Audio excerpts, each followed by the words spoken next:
এখন বাজে সকাল 7টা আর আমরা রুম থেকে বেরিয়ে পড়েছি সর্দার বল্লভভাই প্যাটেলের মূর্তি দেখতে যাওয়ার জন্য। গুজরাটে এসে আমরা সুরাটে আশ্রয় নিয়েছি আর সুরাট থেকে স্ট্যাচু অফ ইউনিটি দূরত্ব হলো 151 কিলোমিটার, আর যেটা পাড়ি দিতে সময় লাগে 4 ঘন্টা। যদিও সেটা রাস্তা ফ্রি থাকলে হয়, কিন্তু রাস্তায় আজ যেহেতু অনেক জ্যাম, সেজন্য ড্রাইভার বলল যে 6 ঘন্টা টাইম লাগবে। আর রাস্তায় আপনারা দেখতে পাচ্ছেন যে কতটা জ্যাম রয়েছে। এরই মধ্য থেকে আমাদেরকে যেতে হবে আজ স্ট্যাচু অফ ইউনিটির উদ্দেশ্যে।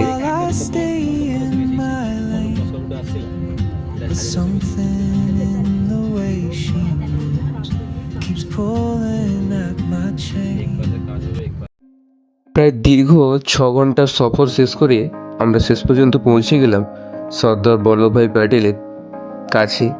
আর এই ব্রিজটা থেকে যাওয়ার পরই আমাদের গাড়িটা একটা পার্কিং লটে রেখে দিতে হবে, সেরকম জানলাম। আর ওখান থেকে সর্দার বল্লভভাই প্যাটেলের একটা এসি বাস আসবে, ওই এসি বাসে করে আমাদেরকে সর্দার বল্লভভাই প্যাটেলের মূর্তির সামনে ছেড়ে দেওয়া হবে এবং ওখান থেকে পয়ে হেঁটে পুরোটা দেখতে হবে। আর এই যে স্ট্যাচু অফ ইউনিটিটা দেখতে পাচ্ছেন, পুরোটা দেখুন পাহাড় ঘিরে রয়েছে, চারিদিকে শুধু পাহাড়, শুধু মাঝখানটুকু যেইখানে পাহাড়টা নিচু হয়েছে ওখানেই সর্দার বল্লভভাই প্যাটেলের মূর্তিটা বানানো হয়েছে। চারিদিকে দেখুন শুধু পাহাড় আর পাহাড়, কিছুই দেখা যাচ্ছে না চারিদিকে। আর একটু এগিয়ে গেলে দেখুন সর্দার বল্লভভাই প্যাটেলের যাওয়ার যে মেন গেট, সেই মেন গেটে প্রবেশ করলাম। এই মেন গেটটা কিন্তু পাহাড়ের একেবারে লাগোয়া তৈরি করা রয়েছে, পাহাড় কেটে কেটে রাস্তাটা বানানো রয়েছে। চারিদিকে দেখুন গার্ডেন টাইপের রয়েছে। আর এই জায়গাটার একটা সুন্দর নাম রয়েছে একতানগর।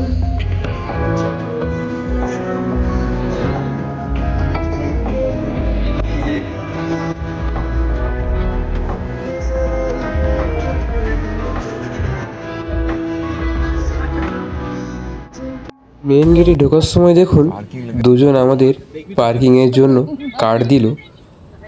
আর ছোট ছোট দেখুন গাড়ি রয়েছে।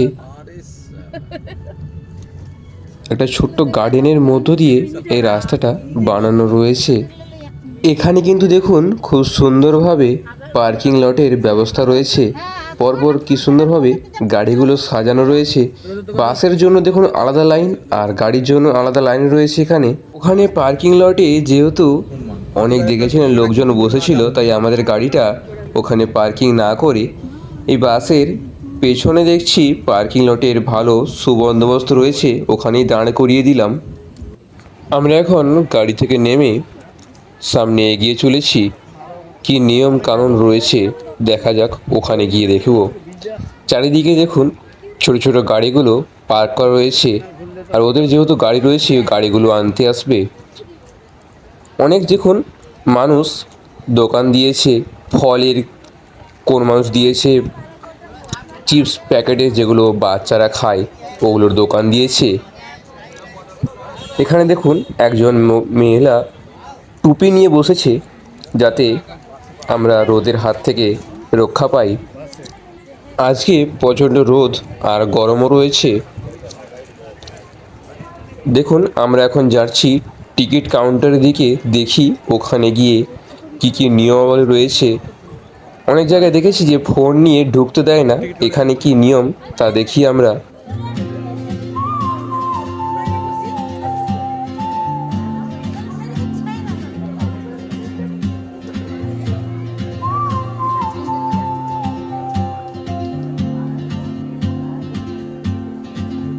She moves like a map with no border, a whisper caught in the wind. I see her boots at the corner cafe with a notebook and a grin.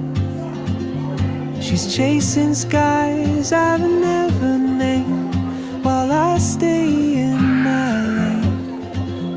But some বাবা টিকিট কাটতে গিয়েছে, আমি পিসেমশাই আর বোন দাঁড়িয়ে রয়েছি। এখানে chart দেওয়া রয়েছে, পার পারসন কত করে লাগবে ওখানে লেখা রয়েছে। বিভিন্ন কাউন্টারের নাম্বার দেওয়া রয়েছে, এটা হয়তো 5 নম্বর কাউন্টার, ওর পাশে দেখতে পাচ্ছেন 6 নাম্বার কাউন্টার। আমরা যেহেতু 6জন ছিলাম তাই আমাদের টিকিটটা পড়লো 3600 টাকা।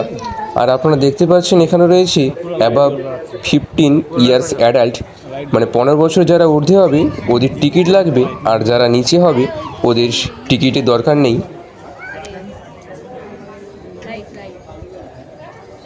আর এখানে দেখুন অনেকগুলো সাইকেল রাখা রয়েছে, যারা পারবে ওরা সাইকেল চড়ে পুরোটা ঘুরে আসতে পারে, তাই ওদের জন্য অনেকগুলো সাইকেল রাখা রয়েছে।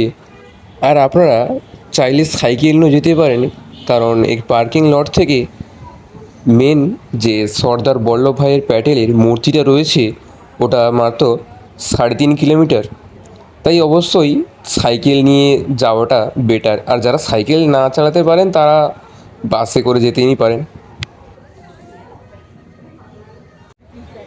আর আপনারা এই যে পিঙ্ক অটোগুলো দেখতে পাচ্ছেন এগুলো সবগুলোই মহিলা চালায়, আর ওদের ড্রেসও পিঙ্ক রয়েছে। পিঙ্ক অটো দেখুন অনেক দূর লাইনে বিস্তৃত রয়েছে, কিন্তু আমরা গেলাম এসি বাসে করে, যেহেতু অনেকটা দেখতে পাচ্ছেন রোদ উঠেছে আর আজকে প্রচণ্ড রোদ, সেজন্য আমরা অটোর থেকে বাসটাই বেটার বলে ভাবলাম। আমাদের কিন্তু আর আলাদা করে কোনো বাসের কস্ট দিতে হলো না, ওই টিকিটের মধ্যেই ওরা ওই বাসের কস্ট ধরে নিয়েছে। চলুন এখান দিয়ে আস্তে আস্তে গলে গলে গিয়ে বাসটা ধরে নিই। এখান থেকে বাসটা যেখানে ধরতে যাব অনেক কিন্তু ঘুরে ঘুরে যেতে হবে। ওই দেখুন কমলা রঙের যে বাসগুলো বেরিয়ে যাচ্ছে ওই বাসগুলো করেই কিন্তু আমরা স্ট্যাচুর কাছে পৌঁছবো।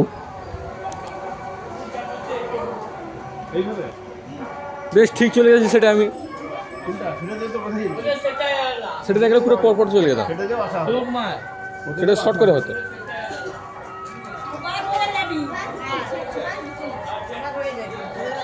এই দেখুন আস্তে আস্তে যেখানে ট্রেনের জন্য যেমন স্টেশন থাকে, এটার জন্য দেখুন আলাদা করে একটা স্টেশন তৈরি করেছে, আর অনেক বসার জায়গাও রয়েছে। এই বসার জায়গায় আপনারা দেখতে পাবেন এই স্ট্যাচু অফ ইউনিটি যে মেটেরিয়ালগুলো তৈরি হয়েছে এবং যে যন্ত্রাংশগুলো দিয়ে তৈরি হয়েছে ওগুলো এখানে আপনারা এলইডি স্ক্রিনের মাধ্যমে দেখতে পারবেন। দেখুন কত সুন্দরভাবে দেখাচ্ছে। বাসে আমরা উঠে যাচ্ছি, দেখুন বাসে আমরা উঠে গেলাম। বাসে কিন্তু ছোট ছোট সিট আর অনেকগুলো সিট রয়েছে, আমি জানলার ধারটা বেছে নিলাম বসার জন্য। এবারে আমাদের বাস ছুটল স্ট্যাচু অফ ইউনিটির উদ্দেশ্যে। চারিদিকে পাহাড়, আর সেই পাহাড়ের মধ্য দিয়েই আমরা এগিয়ে চলেছি স্ট্যাচু অফ ইউনিটি দেখার জন্য। ওই দেখুন দূরে দূরে অনেক বড় বড় পাহাড় রয়েছে, সেই পাহাড়ের মধ্যিখান থেকে রাস্তা তৈরি করা হয়েছে। চারিদিকে পাহাড় ঘেরা একটা গ্রাম, আর সেই গ্রামের নাম হলো একতানগর। নর্মদা নদীর তীরেই এই একতানগর তৈরি হয়েছে। মূলত এই স্ট্যাচু অফ ইউনিটি বানানোর একটাই কারণ, এই গ্রামে আগে কেউ জানতাম না যে এখানে একটা গ্রাম রয়েছে, পাহাড়ে কোলে একটা গ্রাম। সেই গ্রামটাকে মূলত উন্নত করার জন্যই এই স্ট্যাচু অফ ইউনিটি তৈরি করা হয়েছে। আস্তে আস্তে আমরা স্ট্যাচু অফ ইউনিটির উদ্দেশ্যে রওনা দিয়ে দিয়েছি, আর আপনারা এই এক সুন্দর দৃশ্য দেখতে থাকুন।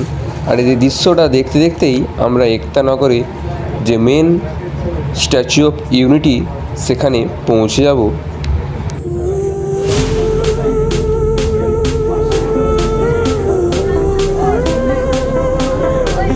নিজের মনের মধ্যে আর উত্তেজনা থামিয়ে রাখতে পারলাম না।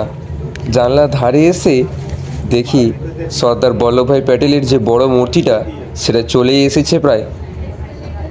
দেখুন কতটা উচ্চতা, এটা চীনের যে বৌদ্ধ মূর্তি রয়েছে তার থেকেও এর হাইটটা অনেকটা বেশি।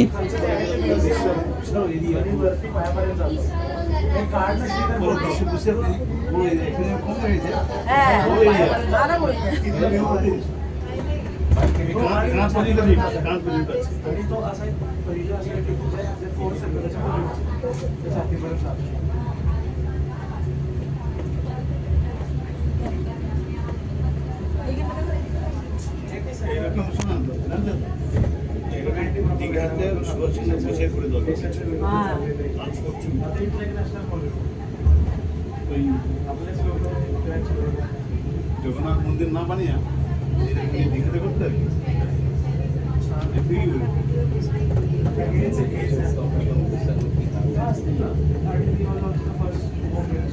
জগন্নাথের মন্দির বলছি জগন্নাথ মন্দির জগন্নাথ বলছি জগন্নাথ মন্দির আমরা একটু এটাই দেখুন আমরা তো একটাই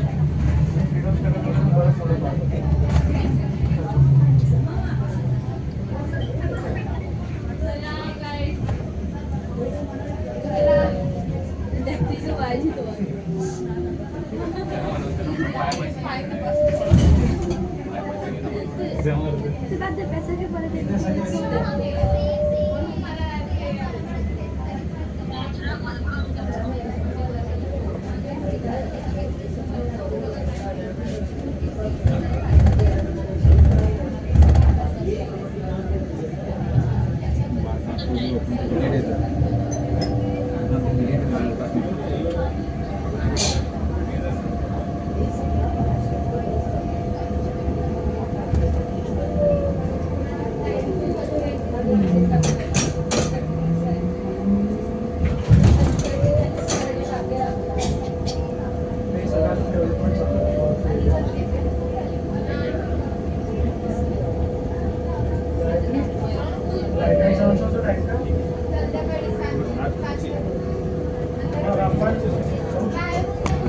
Statue of Unity must be.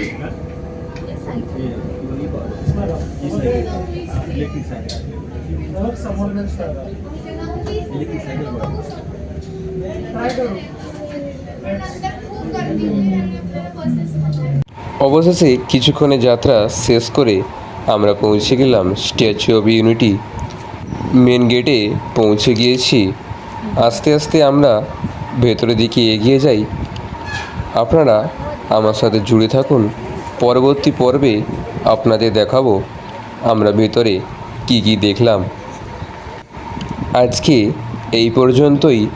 আবার এর একটা পার্ট 2-এ আপনাদের সাথে দেখা হবে।